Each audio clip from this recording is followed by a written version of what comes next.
आज Doubtnut app download करें।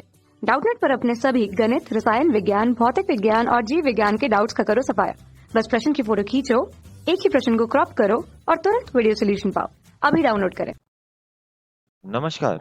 माना डेल्टा एक बराबर ए एक एक ए दो दो ए एक तीन ए दो एक ए दो दो ए दो तीन ए तीन एक ए तीन दो ए तीन तीन डेल्टा एक नॉट इक्वल टू जीरो। इसी प्रकार डेल्टा दो बराबर सारणिक दिया गया है बी के पदों में, जहां बी आई जे सी आई जे का सहखंडज है, जहां सभी आई कोमा जे बराबर एक दो तीन तथा डेल्टा तीन सारणिक सी आई जे के पदों में दिया गया है, जहां सी आई जे बी आई जे का सहखंडज है, जहां सभी आई कोमा जे बराबर एक दो तीन।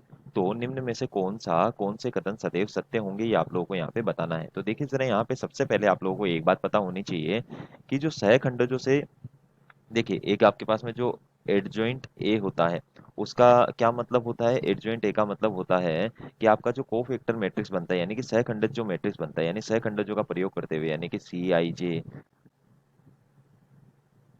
जो आपके पास में सी आई जे से जो मैट्रिक्स बनता है, उससे उसका जब ट्रांसपोर्ट लेते हैं हम लोग, तो ये आपको मिलता है। अगर मैं इसका ट्रांसपोज नहीं, ट्रांसपोज इधर की तरफ ले लूँ, तो ये क्या हो जाएगा आपके पास में यहाँ पे एडजॉइंट ए का ट्रांसपोज। और ये कितना आ जाएगा आपके, या फिर यहाँ पे आप देखिए एडजॉइंट ए का ट्रांसपोज भी ना ले, मैं क्या करता हूँ दोनों तरफ ही इसका सारणिक ले लेता हूँ। तो ये कितना हो जाएगा आपके पास में, यहाँ पे ये हो जाएगा सी आई जे के मैट्रिक्स का सारणिक। और यहाँ पे देखिए ये इसका सारणिक आ गया, यहाँ पे देखिए सी आई जे के जो ट्रांसपोज है मैट्रिक्स है उसका सारणिक आ जाएगा। और यहाँ पे देखिए ट्रांसपोज हो चाहे नॉर्मल सारणिक हो, दोनों का मान समान ही आता है, तो ये आ जाएगा सी आई जे का जो सारणिक बनता है उसका ट्रांसपोज, इसका जो है सारणिक आ जाएगा, ट्रांसपोज हट जाएगा। अब यहाँ देखिए एडजॉइंट ए जो होता है, इसका सूत्र होता है हमारे पास में, ये किसके बराबर होता है, ये ए के सारणिक के एन माइनस एक घात के बराबर होता है, जहाँ एन माइनस एक जो होता है वो यहाँ पे इसकी कोटि होता है। तो यहाँ देखिए एन का मान कितना हो गया इसका, ये देखिए तीन कोटि के अवयव दिए गए, तो एन का मान हो गया तीन, एन का मान तीन हो गया। तो ये आ गया आपके पास में कि जो सी आई जैसे जो भी सारणिक बनेगा वो क्या होता है, या वो होता है ए के सारणिक का घात दो। यहाँ पे ए का सारणिक देखिए, यहाँ पे ध्यान से देखिए, अगर मैं बात करूँ यहाँ पे देखिएगा, अब ये बात ध्यान देने वाली है, ये हो गया समीकरण नंबर एक। अब देखिए यहाँ पे मैं आप लोगों को बताऊंगा ये मैंने क्यों निकाला है, देखिए ध्यान से।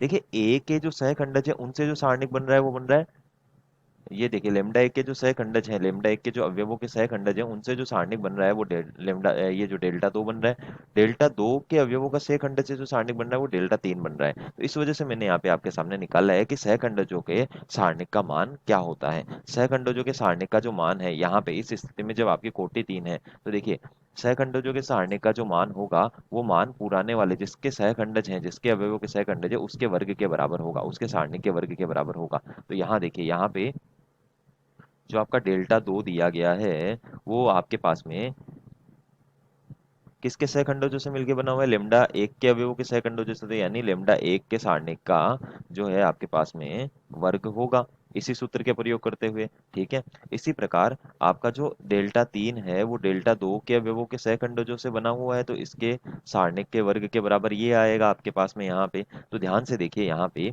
ये क्या हो गया आपके पास में, यहाँ पे इसका मान यहाँ रख दीजिए, तो लेमडा एक की घात चार हो गया। तो यहाँ देखिए डेल्टा एक, डेल्टा दो, डेल्टा तीन, अगर हम लोग बात करें तो ये आएगा डेल्टा एक, डेल्टा एक की घात दो, डेल्टा एक की घात चार।